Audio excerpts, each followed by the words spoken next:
Chapter 4, Final Questions, Section 80. Mahamati Bodhisattva again asked the Buddha, Bhagavan, would you please explain for Bodhisattvas, Shravakas, and Pratyekabuddhas the sequence of stages involving the Samadhi of cessation, so that once I and the other Bodhisattvas better understand this sequence, we will not wrongly forsake the bliss of the Samadhi of cessation, or fall prey to the foolishness of Shravakas, Pratyekabuddhas, or followers of other paths. The Buddha told Mahamate, Listen carefully and ponder it well, and I will tell you. Mahamate answered the Buddha, Would the Bhagavan please instruct us? The Buddha told Mahamate, It is at the 6th stage that Bodhisattvas, Shravakas, and Pratyekabuddhas enter the Samadhi of cessation.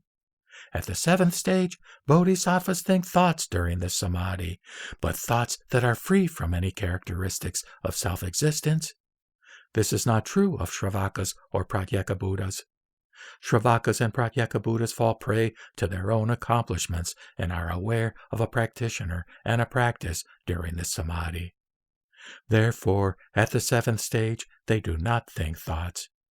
Instead of the undifferentiated nature of things, they still perceive their different characteristics during this Samadhi, such as which are good or bad. Hence, at the 7th stage, they are unable to think during this Samadhi. Mahamate, from the 1st to the 7th stage, Bodhisattvas see the 3 realms as nothing but mind, will, and conceptual consciousness, and without a self or what belongs to a self. But for Bodhisattvas, Shravakas, and Pratyekabuddhas at the 8th stage, projections of mind, will, and conceptual consciousness cease. Meanwhile, those fools who cultivate their own projections remain trapped by the myriad characteristics of external entities and see things in terms of the dialectic of subject and object, unaware that these are the result of habit energy from the beginningless past.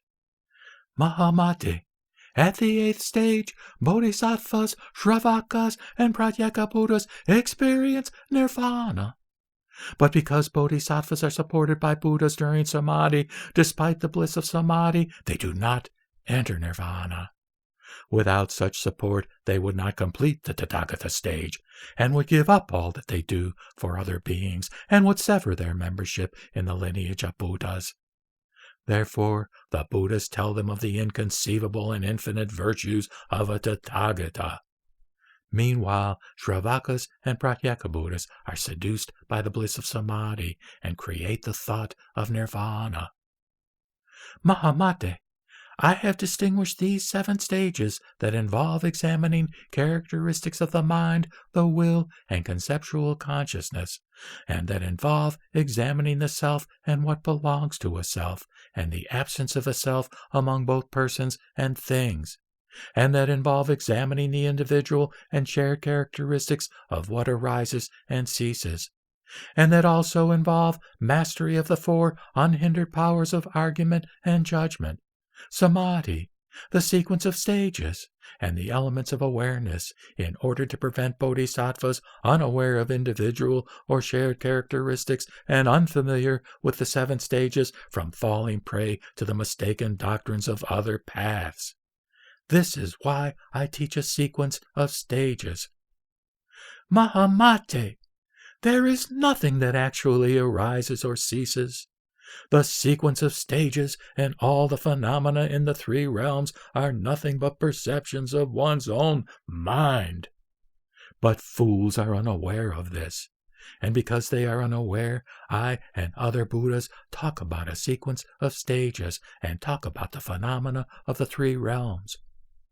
Moreover, Mahamate, Shravakas and Pratyekabuddhas at the 8th Bodhisattva stage become so intoxicated by the bliss of the Samadhi of cessation, they fail to realize it is nothing but the perception of their own mind. Obstructed by the habit energy of individual and shared characteristics, they fall prey to views of attachment to no self among persons and things, and give rise to conceptions of nirvana, not to an understanding of detachment from dharmas.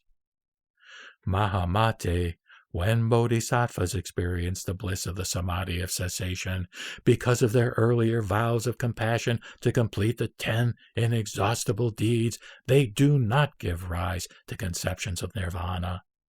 And because conceptions of nirvana do not arise, they transcend projections of grasping and what is grasped, and realize that these are nothing but perceptions of their own mind. And because they do not give rise to projections of any kind, they do not fall prey to projections of the mind, will, or conceptual consciousness, or characteristics of external existence. They do not give rise to what is not conducive to the Dharma.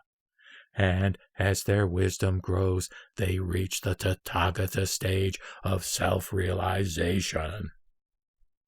It is like someone crossing a river in a dream, who wakes up before they are across.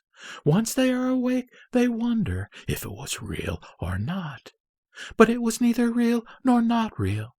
It was only because of the different habit energy of the traces that remained from the sights, sounds, feelings, and thoughts from the beginningless past that different shapes appeared and disappeared in the dream that is the mind, the will, and conceptual consciousness. Mahamate, this is how bodhisattvas at the 8th stage view the arising of projections. As they progress from the 1st stage through the 7th stage, they see everything as an illusion. But once they transcend projections of subject and object, they undertake the work of the Dharma, so that those who have not yet understood, understand. Mahamate, this is the nirvana of bodhisattvas. It does not involve annihilation. And because they transcend the mind, the will, and conceptual consciousness, they achieve the forbearance of non-arising. Mahamate, the ultimate truth includes no sequence of stages, the absence of all projections. This is what is meant by detachment from dharmas.